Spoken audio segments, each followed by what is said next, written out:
Do the follow-up bell to receive new. Your support helps us and motivates us to be creative. George Washington, 1732–1799, was the commander of the Continental Army during the American War of Independence, 1775–1783, and the first American president to serve an 8-year term, 1789–1797. Washington, the son of a well-to-do farmer, was raised in the Virginia colony. He worked as a surveyor in his youth and then fought in the French and Indian War, 1754–1763.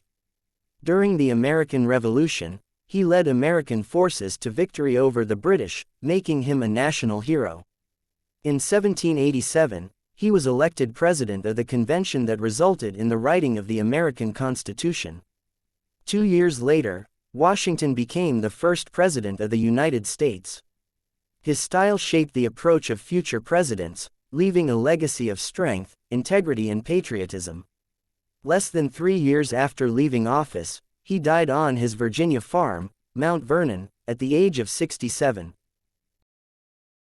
Early life. George Washington was born on February 22, 1732, on his family farm in Bob's Creek in Westmoreland County, in the British colony of Virginia, to Augustine Washington, 1694–1743, and his second wife, Mary Paul Washington, 1708–1789.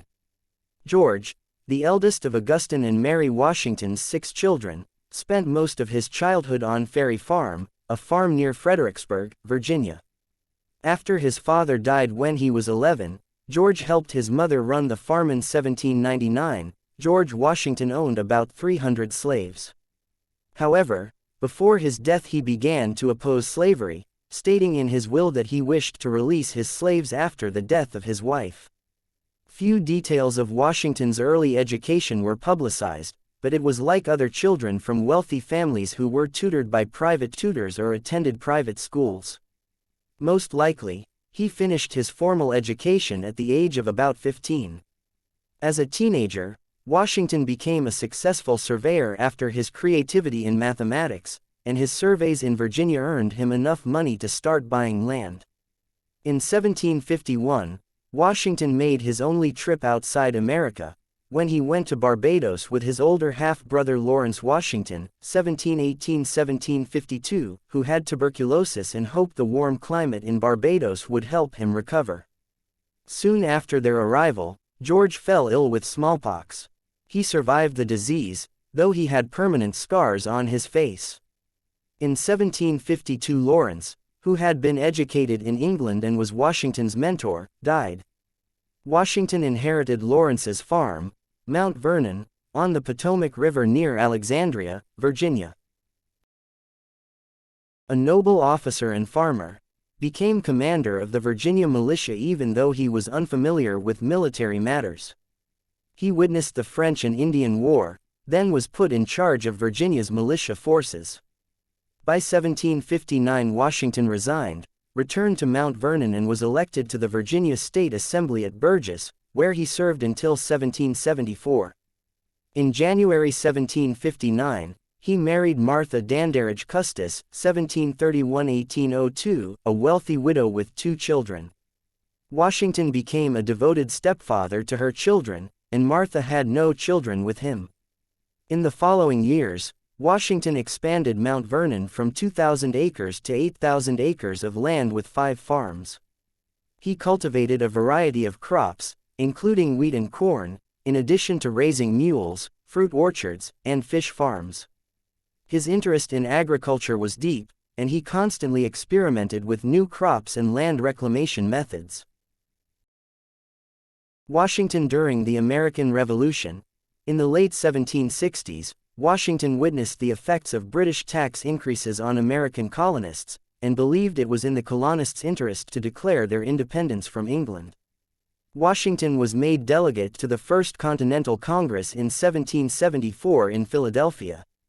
1 year after the Second Continental Congress, the American Revolution rose up, and Washington was a member of the Continental Army Command. Washington was a better general than a military strategist. His strength lay not in his genius on the battlefield, but in his ability to hold a struggling army together. His forces lacked adequate training, food, ammunition, and other supplies, and the soldiers sometimes even went without boots in the winter to battle. Nevertheless, Washington managed to give them direction and motivation. His performance during the winter of 1777–1778 at Valley Forge demonstrated his ability to inspire his men to keep going throughout the 8-Year War. American forces won few battles, but they continued to fight against the British.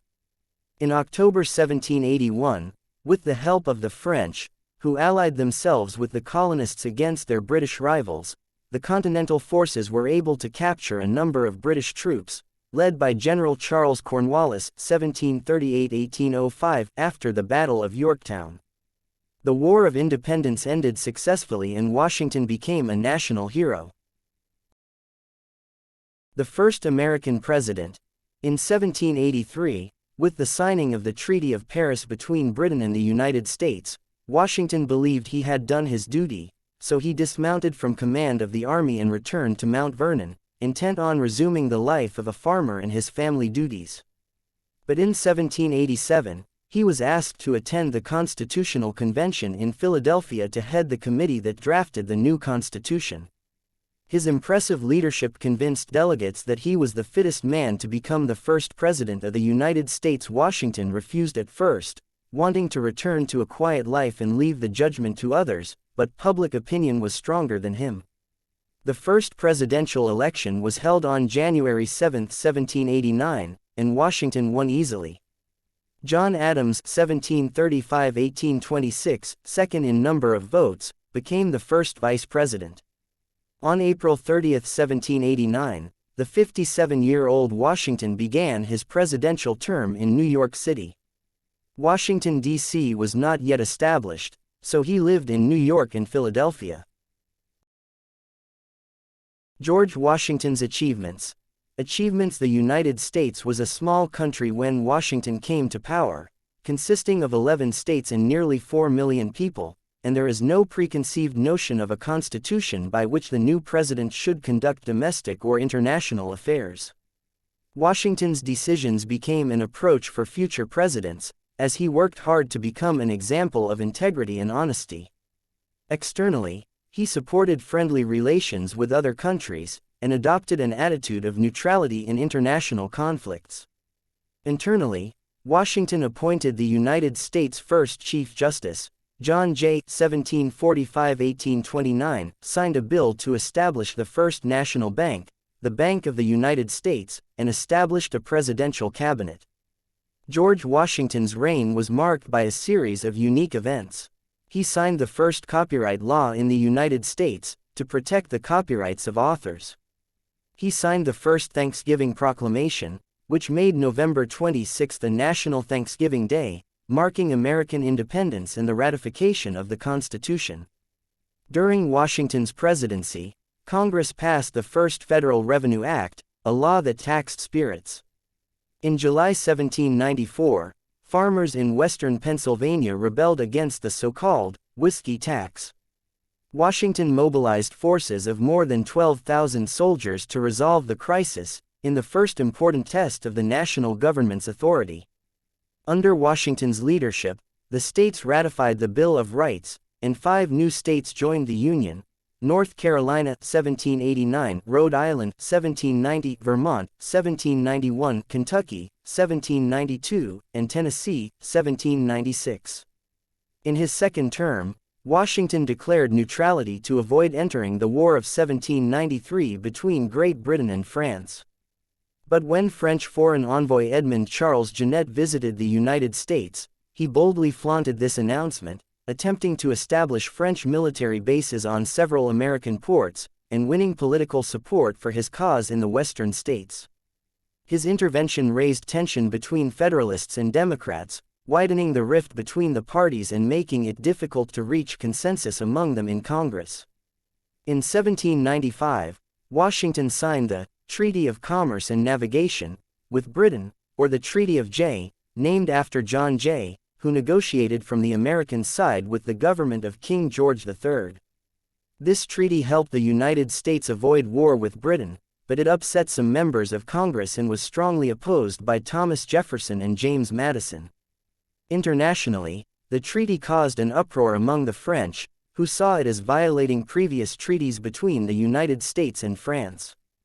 Washington signed two influential international treaties, the Treaty of Pinckney in 1795, also known as the Treaty of San Lorenzo, which established friendly relations between the United States and Spain, drew the border between the United States and Spanish territories in North America, and opened the Mississippi to American merchants.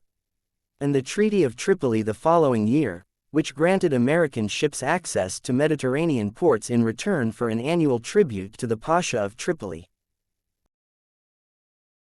10 Facts You Didn't Know About George Washington. 1. He only had primary education. 2. As a young man, he led a disastrous military skirmish that sparked a mini-world war.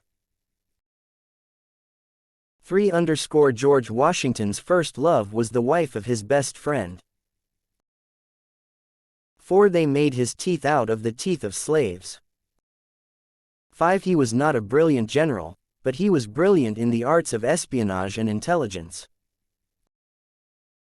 6. When he resigned as a general, he did not want to become president. 7. He had no children, but he was a father to many. 8. He was fond of his animals. 9. Washington was careful when it came to his religious beliefs. 10. His relationship with slavery was complicated. Father's name, Augustine Washington. Mother's name, Mary Bell Washington. Brothers' names, Lawrence, John Augustine, Charles. Sisters' names, Betty Washington Lewis, Mildred, and Jane. Wife's name, Martha Washington. George Washington's religion, Anglican Christian. Ethnicity, American ancestry. Height, 188 centimeters. Weight, 80 kilogram. Hobbies, farming, hunting. Dog breeding, horse riding. His retirement at Mount Vernon and his death. After 2 presidential terms, Washington refused to serve a third term, and finally retired. In his farewell speech, he urged Washington to maintain the highest standards of public performance domestically, and to keep engagement with foreign powers to a minimum. His speech is still read every February in the U.S. Senate to celebrate his birthday. Washington returned to Mount Vernon, devoting his attention to making the farm as productive as it had been before he became president. The public work took over 4 decades of his life, but he remained a distinguished figure. In December 1799, he caught a cold while checking his possessions in the rain, and then developed a sore throat. Washington died December 14, 1799, aged 67, at Mount Vernon, which in 1960 became a National Historic Landmark. Washington remains one of the most important figures in American history. His face appears on the U.S. dollar and quarter dollar, and dozens of U.S. schools, cities, and counties are named after him, not to mention Washington State and Washington, D.C.